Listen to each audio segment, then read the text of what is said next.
Hello everyone. Towards this end of the course, this couple of lectures we will see applications of Lyapunov theory, and one of the good applications of Lyapunov theory as as it appears in recent literature is something called neuroadaptive design, which we are going to study in this one or two lectures here. There are various approaches under this title. That means, lot of people will propose different ideas within this framework, but I will take you through just one or two approaches which are very promising. So, this particular lecture will study one approach which is there in the literature for about 10-15 years and it has been applied successfully to a variety of problems in different engineering fields, including aerospace actually. So, that is what I will take you through this particular lecture, and next lecture we will follow up with another approach that we use in our research as well actually. Okay, so we will study this. So, the motivation for this neuroadaptive is perfect system modeling is difficult, we know that. See, first of all you may like sources of imperfections, if you see where this imperfection comes, the first thing is like unmodeled dynamics, means part of the system dynamics you can you may not be able to model, or you intentionally do not want to model, okay, so to have a simplified model. And one example is probably like your number of states are probably same, the state space dimension and other thing remains same, but you intentionally want to like miss some algebraic terms in the model, okay, to have a simplified model, or it is not possible for us to have these algebraic terms actually. Another example is, let us say even if the model all algebraic terms are contained, then the accurate knowledge of system parameters may be an issue actually. Like exactly how do you know what is the system parameter that goes through that. For example, like mechanical system, mass, moment of inertia, all that you can estimate, you can up to a certain level of accuracy. And not only that, the system parameters change during operation as well. For example, like if your aircraft is flying, your continuously your fuel is burning out anyway. So, that particular thing exactly predicting how much fuel is gone and all that is difficult, they will not be able to do that. And let us say passenger movements inside the aircraft. So, even if the mass remains constant, distribution of mass is different, and hence the moment of inertia value keeps on changing actually. Okay, so, these are issues that comes into picture. Then another issue is probably inaccuracy in computations. For example, like if you talk about matrix inversion and all, you may there are some finite truncation may happen, and then this issue comes because of numerical problems and all that. So, the objective here is to increase the robustness of dynamic inversion design, especially in this particular design we have studied in detail from last previous sometime before, I think probably lecture number 30 or around that, and we can I hope everything is clear there, and within this dynamic inversion framework we are going to study how to increase the robustness. Because the dynamic inversion at that point of time we realized that it is sensitive to modeling inaccuracy, and that point of time I also told that we will study an approach to make it robust with respect to this particular issue. So, that is what the primary objective in this particular lecture. So, we want to increase the robustness of dynamic inversion design with respect to parameter inaccuracy and or modeling inaccuracy. So, modeling does not mean only parameter, it can also have algebraic terms missing and all that. So, with respect to that we want to increase the robustness of the DI design. This particular lecture is taken from this. In my view, it was one of the seminal papers actually. The conference version of it probably appeared around 94. The journal version is what you see here is more complete, and the complete detailed analysis and all I think is given in the appendix of this paper. And this particular paper talks about flight control design especially. So, I am not going to take you through details of flight control design per se, but I will take you through details of the method, and then just one or two results that are reported in the paper I will just take you through to demonstrate how this method is powerful actually. But also remember there are variety of versions these authors have proposed, especially Anthony Callis in Georgia Tech and all that, several co-authors with that, and then hundreds of papers have appeared around this theme actually. So, once you understand the basic part of it, probably the understanding all branches out of that should not be that difficult actually. Okay. So, let us talk about what we see here. Alright. So, system dynamics that we are considering here is x double dot is f of x dot and delta. Delta appears to be like a control variable, and intentionally it is taken because delta E, delta A, delta R, all that are flight control variables actually, like control surface reflections and all. And why do we take double dot and all? Because this is one of the forms that appears naturally in system dynamics, and especially if you see Newton's second law, it is something like relates to double dot, mx double dot is f actually, and that is how we start doing that. So, if you really want to control, let us say if you want to design a control based on the attitude dynamics actually. So, for example, that phi theta psi if you remember, then phi dot theta dot psi dot are functions of PQR, but they are not functions of control actually. But if you take double derivatives, then P dot Q dot R dot appears, and then the deltas will start appearing. So, in other words, the flight control problem that we typically interested in is of relative degree 2 actually. So, that is what we are considering here. We in general will take this particular system dynamics, x double dot is f of x dot delta. X is typically not a state variable, you cannot call it that way, but x and x dot taken together will define the state space. Okay. Now, system dynamics that we are considering is in this form, where x and x dot are of n dimensional, they operate in n dimensional space, and delta operates in m dimensional space. So, what are the assumptions? Assumption is first of all x and x dot are available for control computation.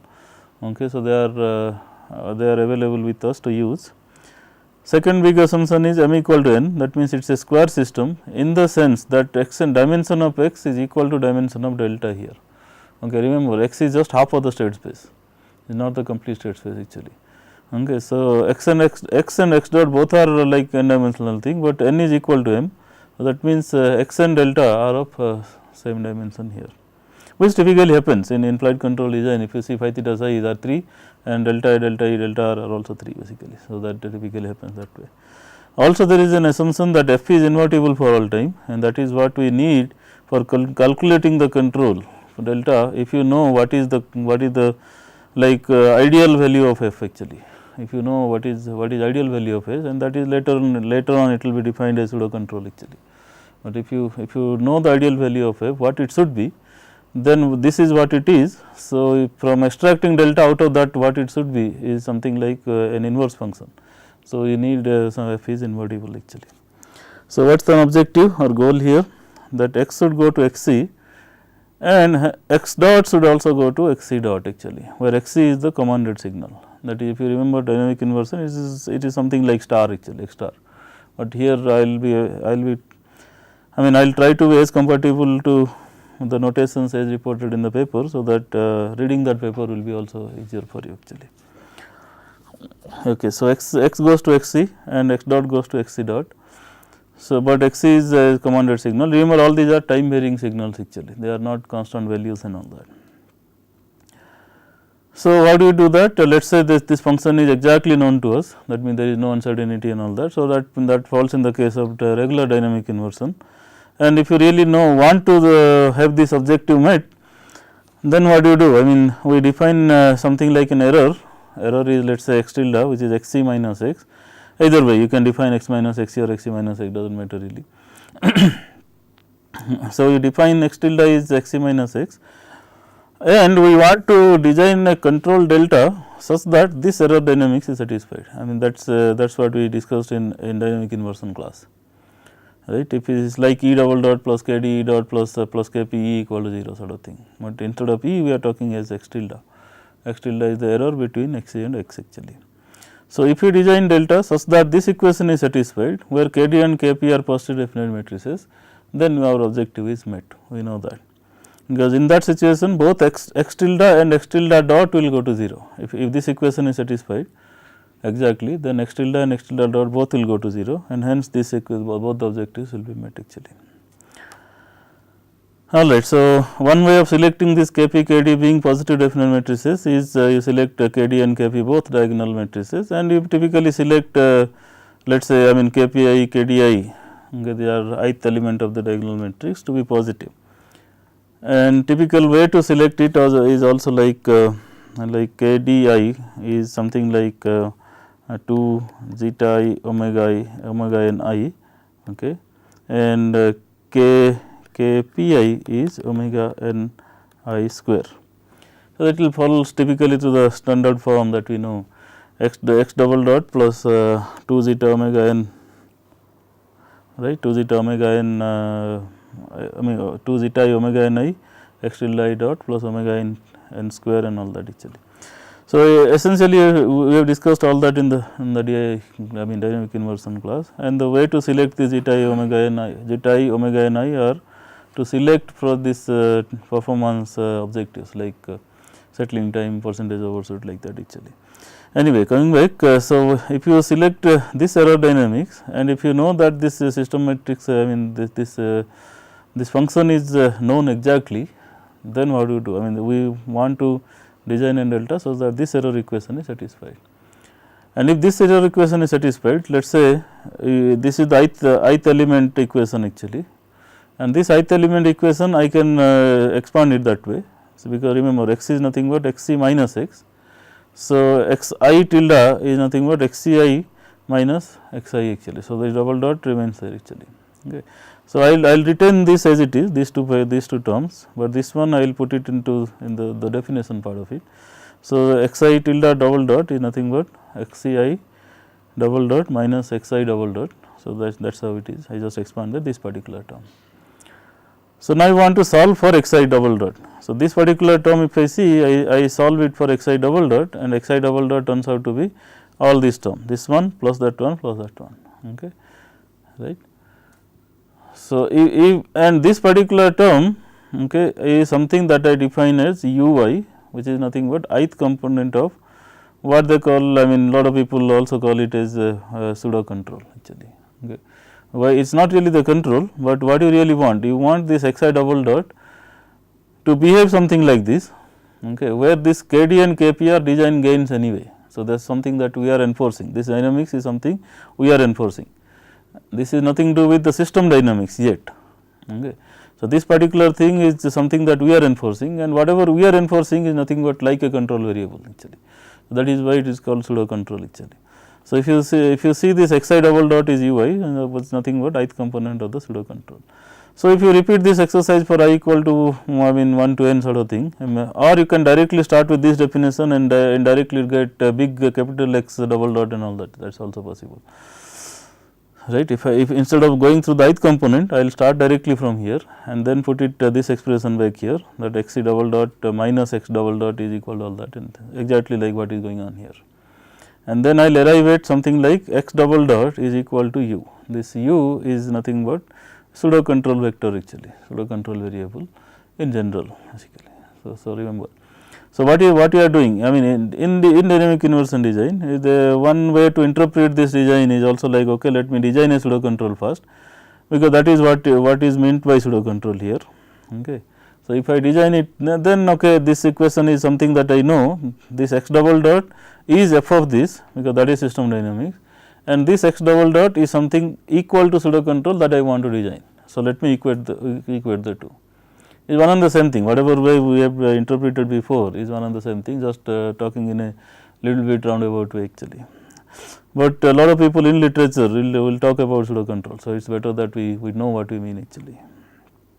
Anyway, so x double dot is equal to u, and then x double dot is equal to f of x delta also. So, these two functions let me equate now, and the pseudo control will contain the gains, remember that. So, all these error dot gains and all are all hidden in the pseudo control actually. Now, if this function is exact, okay, then I can compute delta as inverse of that. Remember, this number of equations are same, because number of x by assumption what we started is m equal to n.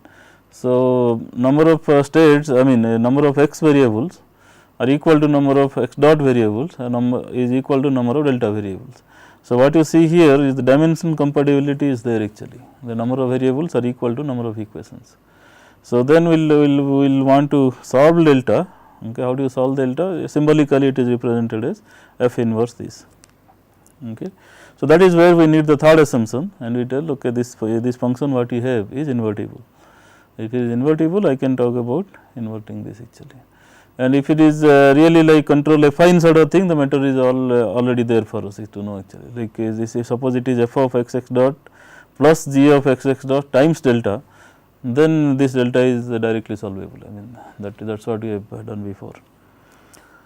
Alright, symbolically speaking, delta is nothing but f inverse this function. So, as long as we know x and x dot and u contains all that actually, remember. So, that is commanded variable and its I mean commanded variable x c and its the first derivative as well as second derivative. If you know, you can compute all that and then you put it here actually. So, with the information of commanded variables, I mean commanded signal whatever we have and the gains that you are selecting, we will be able to compute this. This is like a regular dynamic inversion actually. Now, where the problem comes?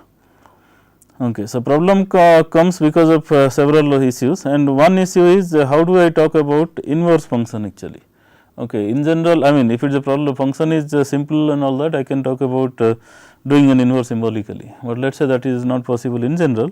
So, what the authors have proposed here is, okay, let us use some sort of a neural network to train this inverse function offline.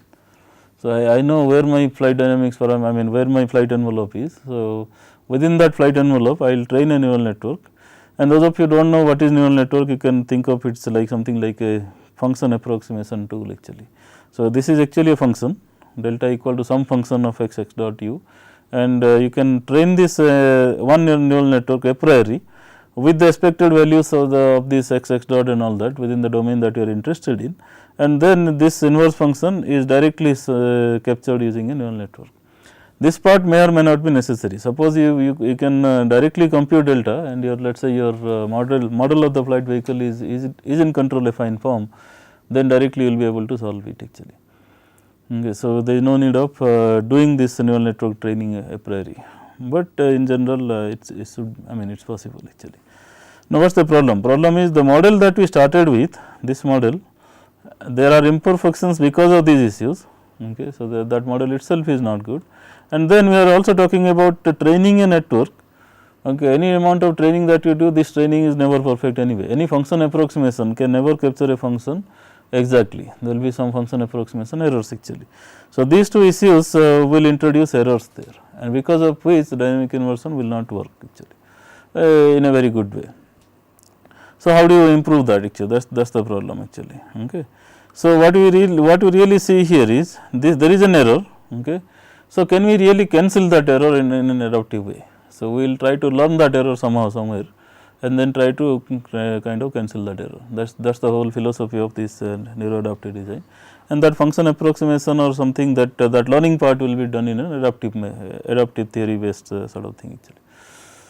Adaptive, in other words, instantaneously you will not be able to cancel, but using the information in a sequential way, then you should be able to adapt your function in such a way that the imperfection will get cancelled out actually. So, let us see that, how do you do that? So, what is the idea here? We want to design another neural network. So, this remember this is neural network 1. So, that is just to have that inverse function ready and all that. So, now let us talk about another neural network 2 let us say, okay, to cancel this error actually. Okay. Now, how do you do that? So, let us say we have synthesized this delta hat actually, okay, using a neural network. So, that is our actual whatever neural network predicts or whatever this function inverse is giving us, that is nothing but delta hat actually. So, what is my system dynamics? System dynamics, if I go back and look at it, this is my system dynamics really, right. Original system dynamics, if I look at it, then this is my system dynamics really. Okay. Now, this delta hat is not perfect by the way, okay. Whatever is exactly needed for the system dynamics is not perfect. So, what I do, I will kind of let me add and subtract these two terms actually. Okay. This instead of this f of x x dot delta hat I will keep it and I will add this term and subtract that term again. So, that is this is same as x double dot actually. Okay.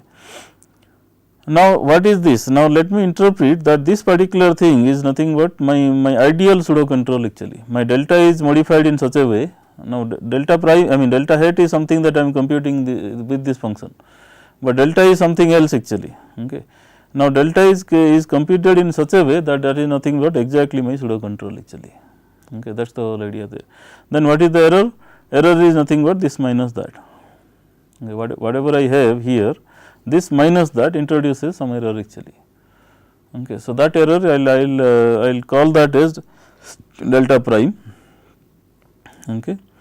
Because if I know delta for whatever, if I somehow I know this delta for my exact for my actual system, then that is what I will need for inverting my function actually. Okay. But I do not know that. So, let us see how to synthesize that and all that actually, but essentially this is what if I know that, then I will do this add and subtract operation, and I will see that okay, this is my u plus this delta prime.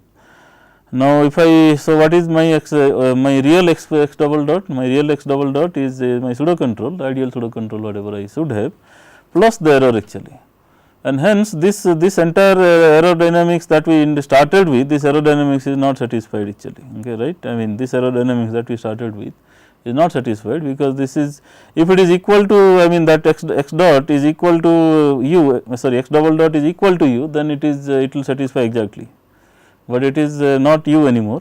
So, it is u plus delta prime.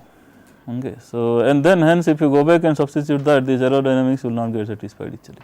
So, the error need not go to 0, that is the whole idea there. So, how this operation is going on here, like if you see here, if I somehow know this exact u and all that, let me go through this null network 1, which is the inverse of that function, I will get a delta prime, and that delta prime I will put it through this function actually. Okay. And then x double dot will appear, and then I will double integrate, take x and all that actually, and I can do partial integration like 1 by s one time, then x dot will be available, 1 by s one more time, x will be available, I can take signals wherever I want actually. This is just a block diagrammatic representation, nothing more actually. So, mathematically speaking, we are still here, I mean still at the issue that x double dot is not equal to the ideal pseudo control, but it is ideal pseudo control plus some error term actually. Okay. So, how do you deal with that? So, whole idea is, can I design a control properly, so that this delta prime will go to 0 actually, and then we are okay basically. So, that is the observation. If delta prime is 0, okay, then my x double dot is equal to u, and I am fine actually. Okay. So, how do you do that? So, let us talk about this pseudo control fellow is something like ui minus u adaptive hat actually, that is okay. ui stands for the ideal pseudo control, ideal case. Okay.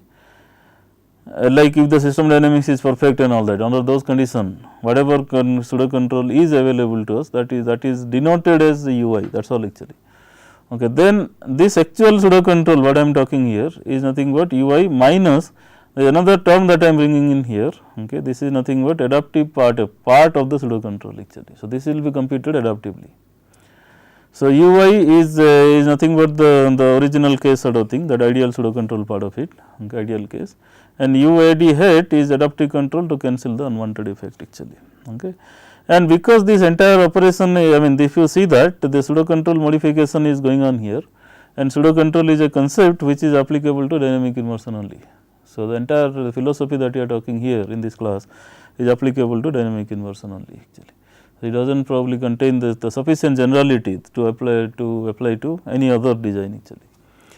So, the method that we will talk in the next class will have that general property basically. Okay. But anyway, coming back to this is what we want. So, u is ui minus uid hat, and ui is ideal pseudo control, uid hat is adaptively what we want to compute basically. So, with that how is the system dynamics behaving? So, if I go back to this error dynamics, okay, that is what I want to see it as 0 actually ultimately. Okay. So, error dynamics is the first term is xc minus the first term is expanded here, xc double dot minus x double dot, okay, other terms are kept as it is, and this one I will put it here, okay, this particular thing, and then these last two terms I will keep it together, and that is nothing but my ideal pseudo control. Okay, that is by definition that is my ideal pseudo control. Now, what about rest of the part? Okay, this particular, remember x double dot is nothing but u plus delta prime, that is what we just computed. So, x double dot is something whatever I have u plus delta prime, okay, this is nothing but x double dot. Okay, this x double dot I am substituting as u plus delta prime, and this u is nothing but ui minus uad hat. Okay. So, this u I will substitute as ui minus uad hat. Okay. and this minus will come here actually anyway. So, if I see this is nothing but my u I, this is my u I minus u I d hat, and this is my minus delta prime actually. So, what is getting operated here? So, this entire aerodynamics is not 0, but this is u I d prime u I d hat minus delta prime. So, ideally what should be the objective of this u I d hat design, that is adaptive control design, is to make it equal to delta prime as much as possible. So, if you make it equal, then it is 0, the entire aerodynamics will be perfect actually. That is the whole key idea basically here. So, can we design this adaptive control in such a way that u I d hat will be at least approximately equal to delta prime? We will not be able to do a very perfect job, because any function approximation is also never perfect anyway. So, because of that we will not be able to do, but at least can we make it approximately equal to that. So, the entire aerodynamics will operate like ideal case even with the presence of system dynamics being imperfect, inverses being imperfect and all that actually. Okay. So, that is the objective here. Okay. Now, if this happens, if it is approximately equal to that, then we know that this 2 will be 0 approximately at least, and ith channel will operate something like this, right. If it happens to be like this, then this will be approximately equal to 0 at least. Now, under the anyway, coming back to this, let me again analyze the ith channel of this aerodynamics. Okay, this is the vector sense and all that. Let me consider only ith channel. And ith channel will operate something like that, where this particular term is now a scalar component, remember that. And this is I did not want to put the small notation and all, because this is what this book follows, the paper follows. Anyway, so this is whenever you see I, subscript I, that means it is the ith component of that vector. So, that is a scalar variable. So, anyway, so this is ith channel aerodynamics happening in, this is also now ith channel. Remember, this is the full vector, but that is now ith channel of that vector actually. Okay. Now, this aerodynamics I want to represent that in terms of state space equation. Okay, let us say now. So, then I will define E as something like x tilde and x tilde dot, standard definition of phase variable form and all that. And then this E I dot, which is a vector equation now, 2 by 1 vector actually. This is in standard vector form. Why do we need that? Because we know the Lyapunov theory is that sort of we want to apply here, is demands that the system dynamics should be in state space form. Okay, so, the double derivative forms and all that are not applicable with respect to Lyapunov theory, that we know actually. So, we want to convert this into state space form actually here. So, this is 2 by 1 state space. For every channel of this error, you will have a 2 by 1 vector in the state space actually. Anyway, so that is what it is. Also remember that because this KDI, KPI is selected to be positive, to satisfy that if this is equal to 0, then this is actually like an ideal aerodynamics, right. So, that means the KDI and KPI are selected in such a way that the roots of this characteristic equation are always in the left hand side. And if that happens, then this AI matrix is certainly Hurwitz actually. Okay, because that AI comes from there anyway, it does not come anywhere else, it just comes from there. Okay. The way you write this is state space and all that. So, if you see the eigenvalue locations of this AI matrix is nothing but the poles of this characteristic equation anyway here, and that will obviously this is the aerodynamics that we are selecting, and we will always select a good aerodynamics anyway. That means the poles are always in the left hand side actually. So, AI is always Hurwitz actually. That is necessary down the line actually. I will again talk about that. And this entire thing what you see in the right hand side is interpreted as something like a control input to this system dynamics here. Okay. So, if I see this xi double dot, and that is what I am writing here, everything here, and this entire term is like my single input control, and what I have is 0 1 here. Okay. So, that is a standard phase state variable form sort of thing, phase variable form. So, ideal purpose, the goal of this UAD I hat, the ideal purpose of that is to capture the function delta I hat perfectly, almost perfectly let us say, so that EI goes to 0 asymptotically, but this is difficult to achieve, and hence we aim what is called as practical stability. Okay, what do you mean by practical stability? It means EI will remain bounded where the bound can be made arbitrarily small. So, ei, first of all ei should remain small, but you will not be left with okay this is only bounded and the bound I mean I have to live with whatever bound it pops up actually, that is not practical stability. The bound can be made small as you want, you will not be able to make it 0, okay, but you will by appropriate selection of design variables and all that you can make it small actually. Okay, so, and not only that, the moment this trajectory of the system dynamics goes outside the bound, then it is guaranteed to come inside the bound. Okay. It should not whenever it goes outside it will come inside, I mean that guarantee is always there, and that bound can be made arbitrarily kind of small actually. That is what practical stability means actually. Yeah, that what a lot of engineering problems we are satisfied with that actually anyway. All right. So, if you see this like okay, now coming back to this let us consider okay, delta I prime what we have been talking about. Now, there let us talk about delta I prime hat now, okay, which is nothing but neural network realization of this function. Okay. So, these different notations are necessary because we are talking about different things anyway. So, delta I prime is the ideal error that is there in the system dynamics, and delta I prime hat is the neural network realization of that. So, obviously, there will be an error between the two. There will be like neural networks cannot approximate function I mean with 0 error, and any function approximation cannot approximate a function with 0 error anyway basically. So, because of that there is a necessity to choose different notations and then talk about an error between the two actually. And why is that? Because we will talk about finite number of basis functions. If you talk infinite number of basis functions, probably okay arbitrarily small and error can be 0 and all sort of things, but then we will not be able to do that. And I mean all practical realization, practical implementation will always talk about finite numbers anyway, because each of the basis function will have a weight associated with that, and that weight vector also needs to be integrated in parallel. We will see that as we go along actually. So, we certainly need a finite number of basis vector, and because of that these two are never equal, and hence there is a change of notation actually. And with respect to this particular thing, this neural network, we will talk about this basis functions actually. Okay. This basis function that we are going to use is the notation wise we will define that way, with the corresponding weights of the network being like that.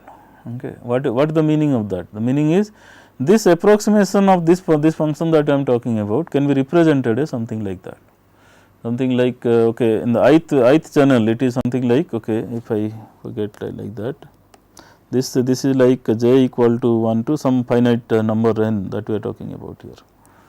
Okay. So, that means is wi prime wi 1 times beta 1 beta I 1 let us say plus wi 2 times beta I 2 is like that, it will continue to a finite series sort of thing. And betas are something that is designed actually, that means basis function are something chosen a priori. Okay. And typically one way to select that is Gaussian network here, because the weights appear linearly. We are talking about linear in the weight network actually. So, if you select this as Gaussian basis function, then the weights people were interpreting that as linear in the weight actually. Okay. So, this is how we will interpret. So, in other words you can write it something what I told just now, I mean this summation sign can be written in a vector matrix way that way actually. So, ultimately what you can write here is UAD I, that particular ith component of the adaptive control can be written as Wi transpose times beta I prime, which beta I prime is the vector, entire vector actually. Okay. So, ideal case when Wi hat is optimized over some compact domain, remember neural networks typically want the compact domain, and compact domains as we discussed in Lyapunov theory some time back, it is something like the set is the domain needs to be closed and bounded both actually, then only neural networks approximations are valid actually. The universal function approximation theory that is there in the neural network is valid only in a compact domain actually. So, that is why it is needed, and most of the engineering problems these are anyway compact actually. So, these will not have those issues actually. Anyway, so when Wi hat is optimized over some compact domain, okay, in this I mean in this set sort of thing, okay, after this optimization over, let the result be Wi hat star actually.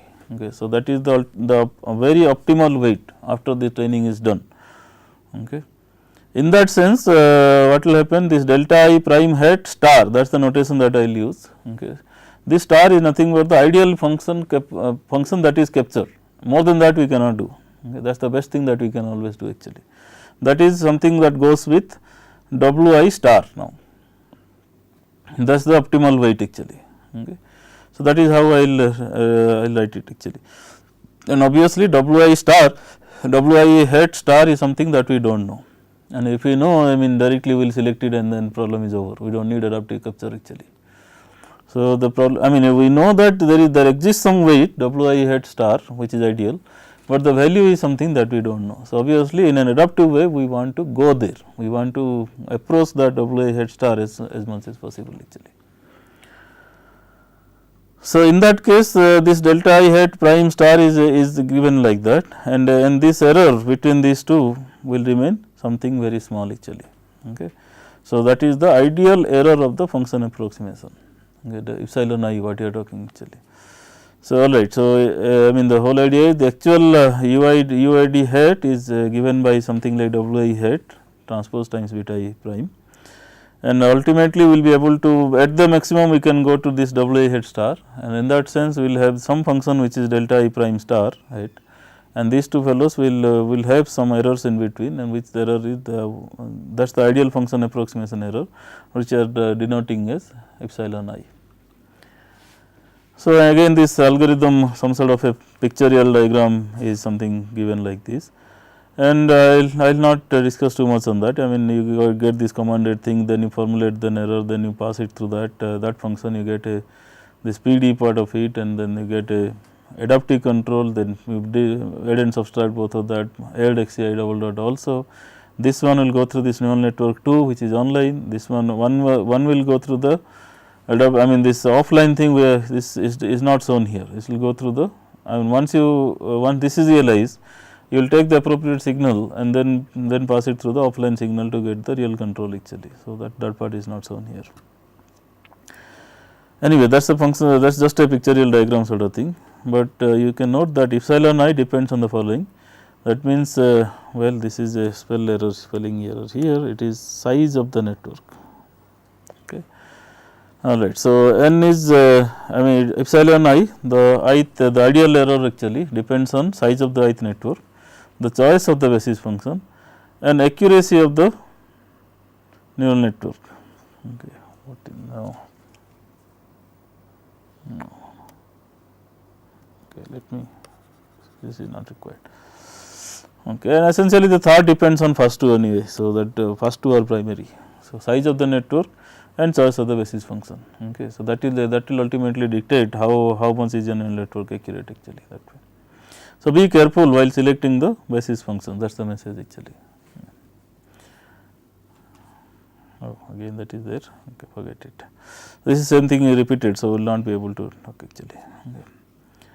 All right. So, this epsilon I that we are talking here, the error between the two will depend on size of the ith network and choice of the basis functions actually. All right. So, now we will go back and analyze what is going on here. So, what is our estimation error, because this is what is ideal and this is what my actual thing, that is aerodynamics is not equal to 0, but equal to this quantity now sort of thing. So, the right, but this prime is not there, I mean this hat is not there actually. Okay, forget this. So, what we are talking here is, let us analyze this particular term now. Okay. Now, if you substitute this quantity, see this one is nothing but the actual weight, this one is nothing but the ideal weight, the basis functions are same anyway. So, I will be able to combine the basis, I mean this W hat minus W hat star here, and write this beta I prime separately actually, this is common to both of it. Okay. So, I will tell, okay, this error that I am looking at here in the left hand side is nothing but the error in the weights of the network times basis function actually. Okay. And also note that this W tilde which is error in the weight is nothing but W hat minus W hat star, and this W hat star is a constant weight actually. So, this does not change with time, because that is the ideal weight, it never changes with time actually, because the function that we are talking here is also like the function that we are talking here is static function. The system is dynamic, that means x double dot, I mean x dot and all that they change with time. but the function that we are talking about in the right hand side of the equation actually, that is a static function. In other words, the function itself does not change with time actually. So, because of that this function is static, and all that is happening here is all static actually. So, that means W hat star is a constant vector actually. So, if this is constant, then if I take time derivative, so W I tilde dot is nothing but the W, right. I mean this if I see this now, okay. Before that this particular thing, if you see here, remember that this W and beta can be vectors actually, even though this is a scalar quantity, this depends on the size of the I mean network and all that actually. Okay. So, that means they are vector quantities actually. Okay. So, if you want, I mean if you want, you can put I everywhere. Okay. This is I here and then I everywhere actually. Okay. So, these are all vector quantities actually anyway. Alright. So, then the to note here is this fellow is 0. So, that is gone. So, that means W I tilde dot is nothing but W I hat dot, that is important to note actually. So, then there is some little bit change of notation and all the authors are using here. So, whenever U appears they call it like that, whenever W tilde appears they call something like that actually. So, it is I mean interchangeably when you mean beta I prime, it can be argument of this or it can be argument of that, and this is used in proof, this is used in implementation. I mean the interchangeably you can use that probably. So, the notation wise, if you have E, then this is the total vector, okay, x tilde dot, and E I means this is what it is actually. So, there are some notations on the way. Now, we will go back to the ith channel aerodynamics, that is what critical thing that we started with. So, aerodynamics, if you go back, okay, this is what the aerodynamics of ith channel. Okay. So, this is where we will go back and try to see what is going on here actually. So, ith channel aerodynamics is something like this. Okay. Remember B is just a 0 1 actually. So, that is given like that. AI is something that we defined before. Now, we will add and subtract this quantity, okay, here, and then I will tell, okay, this is nothing but my system dynamics for the aerodynamics part of it actually. And remember A, as I told that time, is a Hurwitz matrix, because if the characteristic equations are like that with gains being positive actually. So, it is certainly going to be a Hurwitz matrix. Once it happens, and then we tell, okay, now let me try to use this Lyapunov theory and things like that. Now, let us define a Lyapunov function candidate which is summation over this Vi. Vi stands for ith channel Lyapunov function. Vi is the Lyapunov function for ith aerodynamics. So, I will just consider V1 plus V2 plus V3 up to n whatever I have actually. Okay. And Vi I will define it something like that, like if it is I will define some sort of a dead zone. Okay. And if the error quantity norm of that error quantity is defined as pth norm is defined something like that. So, if the pth norm is greater than certain Ei, okay, then I will take it that way. If it is less than that, I will simply consider that part of it. I am now no more worried about minimizing that error quantity basically. Okay.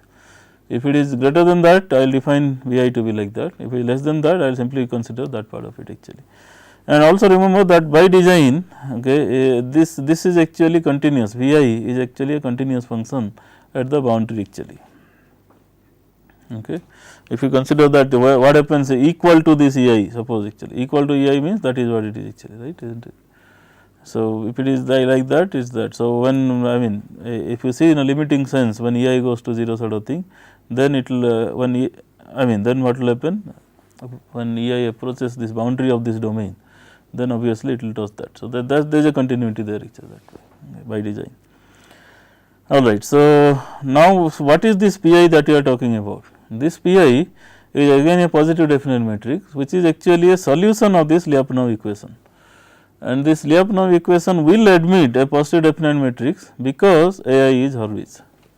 That is one thing that we discussed in the Lyapunov theory class, right. I mean use of Lyapunov theory, like if Ai is a stable matrix sort of thing, like Hurwitz matrix, then this Lyapunov equation is guaranteed to admit positive definite solutions for P for any positive definite matrix Q.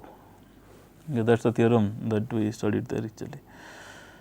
So, as I told, the by selection Vi is continuous at the boundary of the dead zone. So, that is fine actually. Okay. So, we will consider this Vi as something like this, where Pi is the solution of Lyapunov equation for any positive definite Qi. Okay. So, that is what I told, existence of PDF Pi is guaranteed by the fact that Ai is always, and if Qi is equal to identity, okay, if just I put Qi equal to identity, Ai is something that I know already, right, Ai is something like this. Okay. So, I can actually solve for this Pi symbolically, if I just put identity here and put this thing here, Ai is that. Okay. So, it is essentially a 2 by 2 linear equation. So, 2 by 2 linear equation I will arrange component by component and then I try to solve it for p variables actually, whatever p's are there. No, it is actually p is the freedom will be 3 actually, not 2, because it is a I mean this will be a symmetric matrix where these values are same and these two will be different actually. Okay. So, p will contain, say ideally p is 2 by 2 matrix, that means it has 4 variables, but taking it as a symmetric matrix it will have 3 variables actually. So, 3 equations and all will be available, we will be able to solve it in a closed form way and get it actually. Okay. And you can also verify that if you take any positive numbers for kd kp, then this matrix is certainly guaranteed to be positive definite. You can calculate the eigenvalues and tell, okay, when the eigenvalues will remain positive actually. Anyway, coming back to that, that is what we started with the Lyapunov function candidate. Now, let us analyze this rate time rate of change actually, that means Vi dot actually. Okay. So, if you take Vi dot, then you go back to this dynamics in general and then start taking the derivative both sides, I mean right hand side and all that. Okay. So, that will become Ei dot transpose Pi Ei plus all that algebra actually, that goes on with that. Okay. I will not take you through all the derivations because it is anyway there. Okay. Then you substitute for Ei dot here all the terms that you have for Ei dot. Okay. Take transpose of that and put Ei dot, I mean this Ei expression again, sorry Ei dot expression again in the right hand side of it. Okay. This Ei dot is just something that we derived here, this expression. Okay. So, we put it here and then you analyze what is going on, you try to combine terms as much as possible, and this first term here and first term here if I combine, this term pops up and this is nothing but I selected it Pi in such a way that the Lyapunov equation is satisfied. That means, this term is nothing but negative of that quantity basically, right. Lyapunov equation is that. So, instead of that I will be able to substitute minus Qi. So, I will be able to do that actually there. So, whatever terms are remaining is something like this, out of which, okay, I will keep something like Ei epsilon I actually. Okay. Epsilon I is something like an error quantity which will come from this quantity actually. If you see this I think we derived it also, okay, that, right, and epsilon I somewhere, yeah, these two terms will be less than equal to epsilon I. So, that is going on there. Okay. Okay, this epsilon I is coming here and then this Wi tilde transpose appears to the left here and it also appears to the left here sort of thing, because this quantity is a scalar quantity. So, this quantity this taken together is a scalar quantity. So, I will be able to push it to the right if I want. So, I will do that and then take this one common Wi tilde transpose and then this term pops up here, and this is not up to this is equal and certainly from here onwards it is less than equal to, as I have introduced a norm quantity here. Okay. Ideally, if you do not have the norm quantity, they are still equal, but I want to make it less than equal to with by introducing a norm quantity. Now, here is one more problem. Here is something like term that is multiplied with Wi tilde, and Wi tilde consists of both Wi hat and Wi star, and Wi star is something that we do not know actually. Okay. So, unless I know something, I will not be able to tell what is my Wi this quantity, whether it is positive, negative, I will not be able to tell anything actually. So, to avoid the difficulty, what we do is we just put it equal to 0 actually. Okay. So, the coefficient part of it we just make it equal to 0, let us say. So, if the coefficient is equal to 0, it gives you as a byproduct, it gives you some sort of something like a learning I mean neural network learning equation actually. That means, Wi hat dot is nothing but that. So, that is I got one approach of updating my weights, which is nothing but weight update rule sort of thing. So, that is how I derive my weight update rule, but even if I assure that this coefficient is 0, I am still left out with these two terms. So, I have to analyze that actually. Okay. So, this is left out with that, and further analysis will be done that way. Remember, pi is a positive definite matrix. So, there is a definition of square root, and square root can be defined because pi is PDF. And once you do that, then this particular inequality, okay, can be defined something like, okay, this I mean, if you tell this particular quantity is less than equal to this quantity, because any positive definite matrix is bounded between this inequality. We know Rayleigh inequality in matrix theory basically. Okay. So, we invoke that, and then we try to split up these norms and all that. Okay, we write it that way. So, this is also less than, I mean, like equal to this particular term. Okay.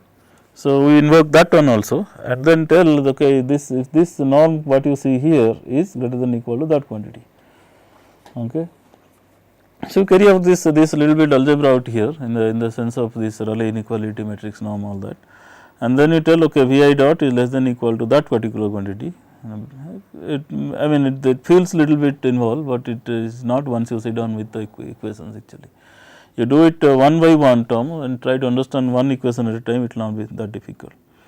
So, I mean, all that is going on here is this is Rayleigh inequality applied here in the negative sense, if you tell that, and it is applied here in the positive sense actually. So, both the times it is applied, and then the square root is split out, and then you do the algebra here. And if you ultimately what it turns out is Vi dot is less than equal to certain quantity like that here actually. Okay. So, that happens, remember this is a positive term here, this is a negative term here. So, Vi dot will become less than equal to 0 whenever this quantity is less than equal to 0. That is the condition that we have to analyze, whether this condition makes meaningful sense or not actually. Universally it will not be negative definite. If it is negative definite, then you are done, but it will not be like that. Under this condition it will be negative less than equal to 0. So, this condition, when you analyze, this condition gives us a very nice condition. It tells us that, okay, norm of Pi is greater than equal to this quantity, then Vi dot is less than equal to 0. Okay. And this norm is actually an error magnitude quantity sort of thing, that has to be greater than the. So, what it tells, as long as this norm or the error amplifies, error grows beyond certain value which is defined like this Vi dot is negative, that means it will try to pull it back inside actually. Okay. But the problem here is this Ei, this entire quantity contains this epsilon I term which is unknown actually. Okay. If I know it, then I have I can compute this thing, but because I do not know it, I will have to do it in some sort of iterative way, and to arrive at a proper value for this. That means I will select one, and then if it is done, then I will select a little less than that, and like that actually. Okay. Alright. Now, coming back, if Qi is equal to I, then this Ei quantity, okay, this is Ei basically, by the way, this definition sense, this quantity is something defined as Ei. Okay. So, if this Ei what you see here, okay, if Qi is equal to I, then this Ei turns out to be like that, because this Qi lambda minimum of Qi is 1 anyway. Qi is identity means all the eigenvalues are 1. So, that is all on 1 actually, denominator 1. So, we will be left out with that actually. Okay. Where Pi is a solution of that equation which is given before actually. Okay. And there is also a very nice theorem in this paper which tells us that Qi equal to identity is not just the simplification of algebra, it also leads to the least bound. Okay. That is what we are interested in actually. It is a simplification algebra, all right, but it also leads to the least bound in the sense of this bound, whatever bound you are showing here, that will be minimum when you select Qi as identity. That is another powerful result actually. Then inside the dead zone, okay, all that happens when when we started with like that, we are analyzing this particular term. Now, within that what you do? I mean, within if it happens to be inside, then the weight update rule we are just selecting as 0 actually, that the Wi hat dot equal to 0. That means there is no change of weight after that. So, that is that is what we are doing here. Then Vi dot will be equal to 0, which is so further error minimization will not happen, or at least it will not grow actually. Vi dot will be assured to be 0 actually. Alright. So, what is the implementation of this summary sort of thing? Okay, you have to select this design parameter, these are the design parameters actually. Wi dot, okay, all that expression we are deriving some sort of a Wi hat dot actually, that means this is a differential equation. This is a differential equation, that is also a differential equation. Okay. So, we all certainly need some sort of a initial condition to integrate this equation, and that initial condition is typically taken as 0, and that actually is also good in the sense, suppose there is no imperfection anywhere, then you really do not need to excite this controller. The adaptive control will not be excited. If the everything is perfectly known and all that, then weight will be 0, it will remain 0 also actually. The rate of change, this is 0 and that will also turn out to be 0. This equation, if everything equal is ideal, then E will be 0 and W I dot will turn out to be 0 everywhere. Okay. So, if start with 0 and it will remain at 0 actually. So, that is another good thing. Anyway, coming back, you initialize the W I hat to be 0 for every channel, remember I is the ith channel of the system dynamics and all. Qi we take is identity, Pi is we evaluate using that formula, that the formula that we discussed actually, this is the formula, okay, you evaluate that, right. Remember this is valued with Qi equal to identity. So, we will be able to evaluate that, okay. And then this Ei is given something like that, which is unknown. So, we will try with iteration actually, we try with epsilon I some value and things like that. But that is primarily for analysis basically. Okay. Anyway, so the weight update rule tells us like this. So, this is this weight update rule will apply as long as this equation satisfied. You can say the Pi norm or something, this norm is defined something like this, okay, like I define, okay, this Pi norm is defined like the square root of Ei transpose Pi Ei basically. If that quantity is greater than that quantity, the certain value, okay, this Ei, and this Ei we have to guess, remember, so selected with that, and then you apply that weight update rule, otherwise it is 0 actually. Okay. So, this is a basis function that you have to select, okay. This is again this everywhere is prime, so it is also beta I prime. This is we have to select this beta I which is basis function, and gamma should be a learning rate which also needs to be selected actually. Then you compute this adaptive control that way, UID hat, this is the adaptive control part of it, okay. And then you compute the pseudo control which is like this, we all define on the way of discussion, and the actual control has to be like that, which is inverse of that, which is given like that. So, that is how we compute actually. And the nice results also given in the paper is something like that, the adaptation happens in finite time, it does not take forever to go there, so it does not take infinite time to adapt. And also remember that as t goes to infinity, Ei will lie inside the dead zone, this is something pictorially given, some sort of a dead zone, Ei definition and all that. So, this is like norm of Ei, Pi norm, this is there. So, Ei, if I put a vertical line, this is my dead zone actually, sort of thing. Okay. So, it will ultimately go to the dead zone and it approaches to a constant value actually. So, what is happening? It is, if you pictorially speaking, diagrammatically, if some initially my trajectory is here, it will go here, okay. Then for some reason if it comes out, then it will again go, and if for some reason it goes out and again go, it goes out again go and all that. And they have also shown in the paper that every time it comes out and goes back, it will always approach to a smaller value. It will never go back to the normal value and the original value. It will keep, when it goes out, it will enter to that dead zone, but with a smaller value of that actually. So, that is another nice part of it actually. There are several nice things that this paper gives us actually. Now, representative result sense, you see this without adaptive control, this is not behaving very well. So, this is a commanded signal sort of thing, but with adaptive control, okay, this NN1 plus NN2 neural network 2, that is adaptive control part of it, this is very close to the commanded value. You do not see any deviation at all. The moment this plant is something different and all that, it tries to adapt it very quickly rather. Okay. And same thing happens also here, you see then the error between this solid line and this particular thing is so small, whereas if you do not have the adaptive control, this is going very off actually. Okay. And several results are there with a number of papers that I told before actually, it is just not, it is just a representative thing for you to see, and more details you can always see from the paper actually. These are the references, primarily I borrowed this from first reference as I told you, but these are also like one more which will tell you how do you use this theory along with the like linear controllers for example. So, this is the paper that will give you. This is another paper for helicopter flight control from the same group sort of thing, almost applying the same theory sort of thing. So, if you see variety of problems they have solved again, and there are various ramifications. For example, they have gone this like reconfigurable control, so pseudo control, hedging and all sort of things are available actually. So, I encourage you to read some of those literature and get comfortable with. With this, I will stop this class. Thank you.